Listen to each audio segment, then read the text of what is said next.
Welcome to In-Depth, an in-depth look at the interesting, educational, and timely topics affecting you right here in Marion County and beyond. The one to count on for today's local news coverage is KNIA KRLS. And now with today's In-Depth, here is Dr. Bob Leonard. An area Republican is offering a primary challenge in Iowa House District 28. What's his background? Why is he running? And how is he different from the incumbent, Greg Hartzell?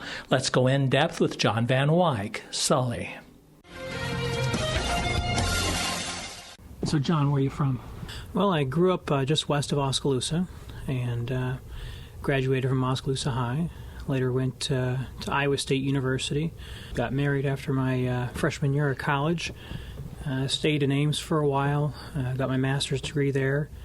And then back in 2003, my wife and I moved to Clive. And then we've lived in Clive for a while now. And we, in 2010, looked at a building in Sully that was owned by the city because we were looking at moving our winery. And acquired that building and have spent the last 3 years remodeling it into our new winery. And now the whole family is prepping to move out there, getting all of our houses on the market, and so that's why District 28. So The Iowa House of Representatives, right? That is correct. All right, and people should know, people that don't carry around maps in their heads of what the districts look like. Could you describe the district for us? Basically includes most of Marion County, excludes Pella, and then includes most of Lucas County except for 2 townships there, and that includes Sheridan. Sheridan is not in the district. And then southern Jasper County to include 4 townships in the southeastern corner of that county. So. Okay, so we're talking Monroe, Reasoner, Sully, Linville, and then it cuts down south and include Knoxville and the rest of Marion County, all south of the river, and then down into Lucas County. Yeah, down to Lucas County includes Russell and Williamson and a lot of rural area in that county as well. So. And people probably heard that you lived in Clive and you spent some time in Ames and all of that. But this is really this is where you grew up. You're just coming back. That's right. I would definitely describe it as that. My dad, he grew up on a farm just east of Knoxville. My grandpa still maintains that farm today. All of my summers were spent on, Red Rock Lake. And so, yeah, this is kind of a returning to the area that I grew up in. And why run for the House? Why do you want to do that? Well, I've always been interested in politics, and of course you don't just graduate high school and go off and become a politician. You really have to gain some real-life experience, and that's why I went off to college. My interest in politics influenced a decision to get, a bachelor's in political science, and later I got my master's in public administration. And during all this time, I was working in the corporate environment in Des Moines, and later on, after when I was completing my master's, worked in county government.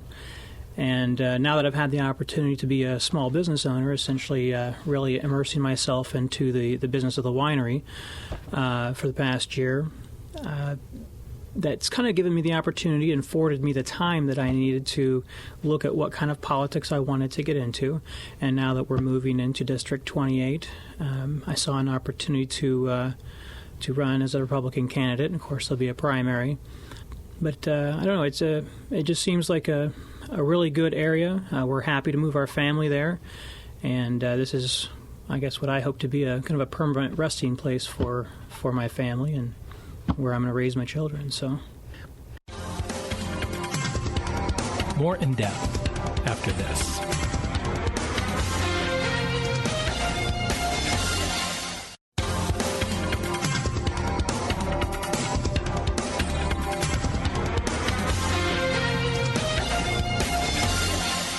I continued my conversation with Jon Van Wyck, Republican primary challenger in Iowa House District 28. Well, can you tell us a little bit about your position on issues? Well, as a Republican, you can imagine that I'm fairly closely aligned with the Republican platform. I'm, of course, pro-life, and I believe in smaller government. I think that fiscal responsibility is a very crucial key point that we got to focus not only on a federal level but on a state level. And, I'm a proponent of a balanced budget amendment, forcing the state to absolutely live within its means. And I'm also a huge advocate of gun rights. As a former U.S. Marine, I'm also a range safety officer certified through the NRA, and I do that through Brownells, just east of Linville. So they're at the Big Spring Shooting Complex. So. A lot of these positions that you've just laid out, and of course I don't know all the details of them, but they sound remarkably similar to the incumbent that you're challenging in the Republican primary, Greg Hartzell. And so if you agree with, it appears you agree with a lot of the positions Greg has, why challenge him? Well, that's one of the fundamental questions of any person that challenges an incumbent in a primary is if you philosophically agree with them on many issues, why run against them in the first place? And, of course, I expect that question from a lot of people as I pursue this.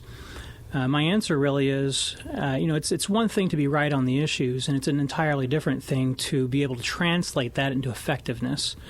And it's also very important to, have leadership and statesmanship, and that's what I feel like I really bring to the table. And being able to, having more pragmatism and having a willingness to really work with my peers in the GOP and build consensus and pass legislation that, first of all, has an actual chance of making it through the legislature and getting signed by the governor. And then, of course, secondly, standing up to judicial muster. It doesn't do us any good to spin our wheels on things if it's never going to get past the legislature, and even if it would, if it's going to immediately be struck down by the courts. So I really believe in making incremental change that overall gets us to the destination that we have in mind. And you mentioned working with your colleagues, and you mentioned Republicans. What about working with Democrats, working across the aisle? Oh, absolutely. I think that you can definitely do that without compromising your principles.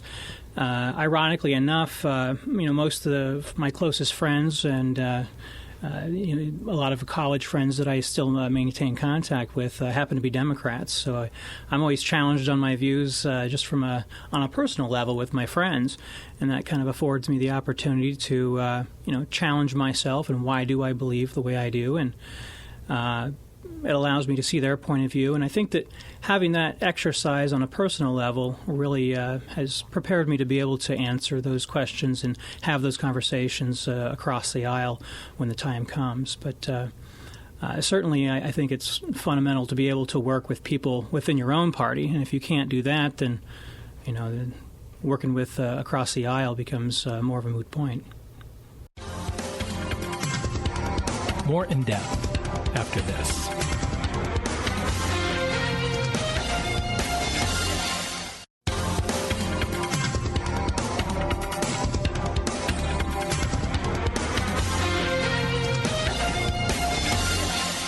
I continued my conversation with John Van Wyck, Republican primary challenger in Iowa House District 28.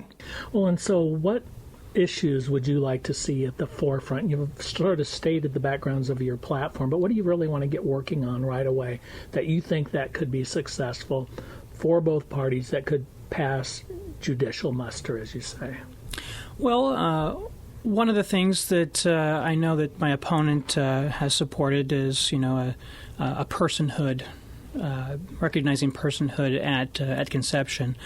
And while I might, on a philosophical level, empathize with that, I also have a realization that that'll never make it through the Senate, and that an approach to affecting actual change within the abortion issue has to be more incremental and has to actually have a chance of passing that muster on both the Republican and Democrat sides. So I'd like to see legislation that reduces the number of abortions that does occur, but do it without going to such extremes to alienate such a large part of the constituency. Another piece of legislation I'd like to see make it through is furthering the rights of gun owners and just citizens in general. One of the pieces of legislation that's been proposed already and is essentially on a back burner at this point is allowing NFA weapons, which is essentially the National Firearms Act that limited or it regulates how certain type of weapons are purchased and registered through the ATF. And Iowa is one of only 7 states, as I mentioned, I believe, that does not allow that currently, and I'd like to see that change. What does that mean for your average hunter, person that uses guns? Is that really anything that matters to us?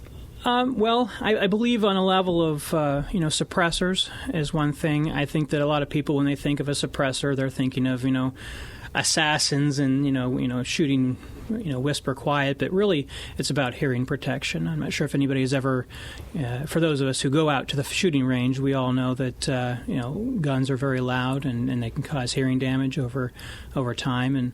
And these tools that you're able to use with your rifles and pistols, they don't make your weapon whisper quiet. They barely make it quiet enough that you don't need hearing protection. And that's really what it's about. As a range safety officer, I recognize that one of the things that's a challenge is giving commands on the line that people can actually hear because everybody's wearing hearing protection. And, of course, that's a safety issue as well. So, on the surface, it might look like, this is just another push for loosening gun laws. But if you sit down and actually have a conversation with somebody who knows what they're talking about, I think that most people can be persuaded that this is actually a safety issue, and we'll approach it from that standpoint. So, one of the things that you said is particularly interesting in the sense that you really don't want to spend a lot of time working on things that won't pass and that won't pass judicial muster.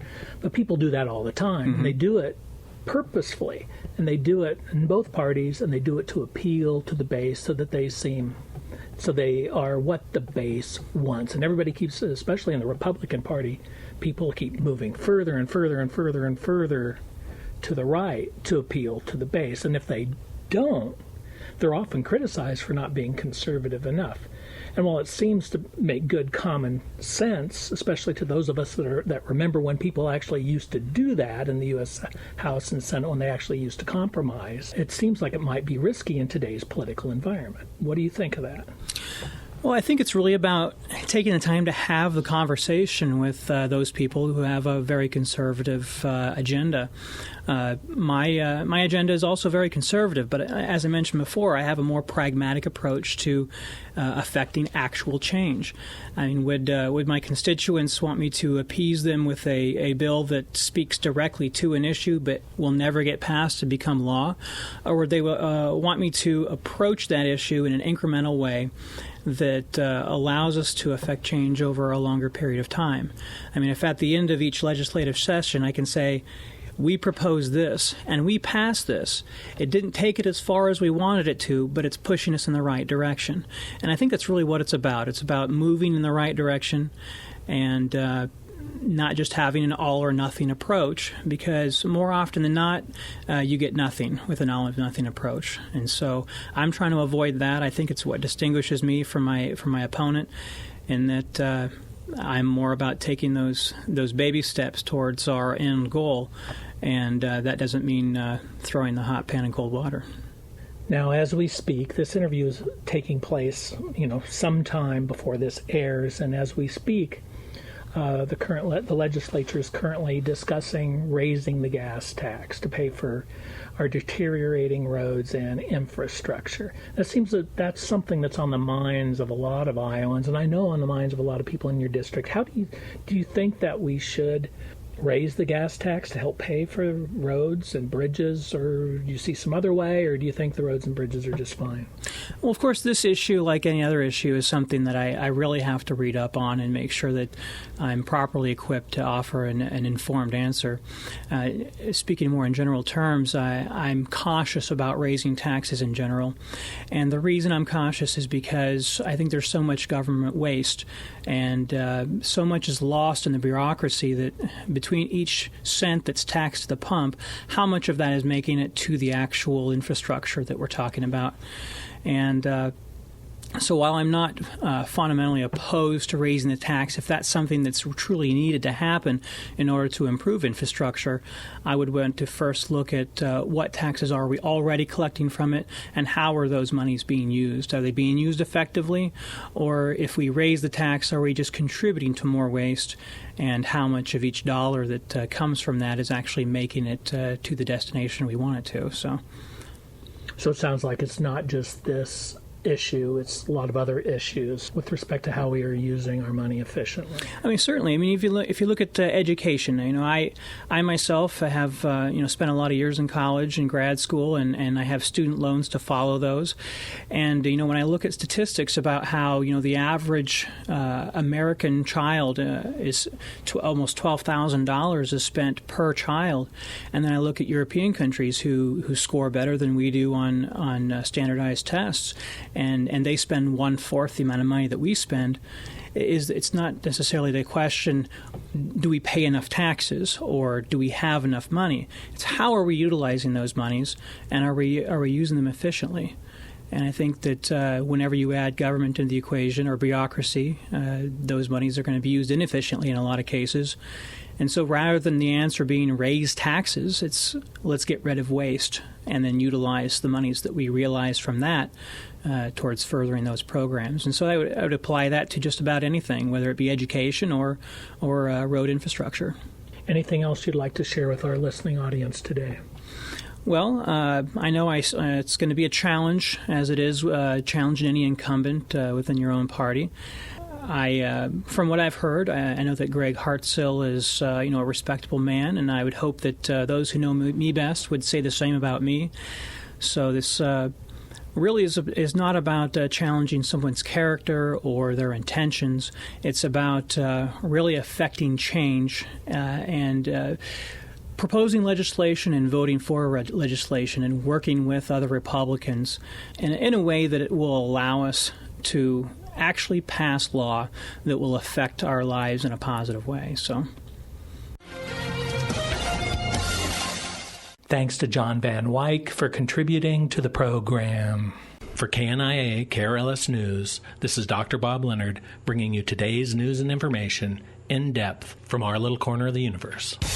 In Depth is available for podcast in the radio audio media player on KNIA KRLS.com. You'll find additional information, pictures, and more, or subscribe to the In Depth podcast and never miss an episode. If you have local topics you'd like to hear on In Depth, send an email to bobleonard@KNIA KRLS.com. The one to count on for today's news and local information is KNIA KRLS and KNIA KRLS.com.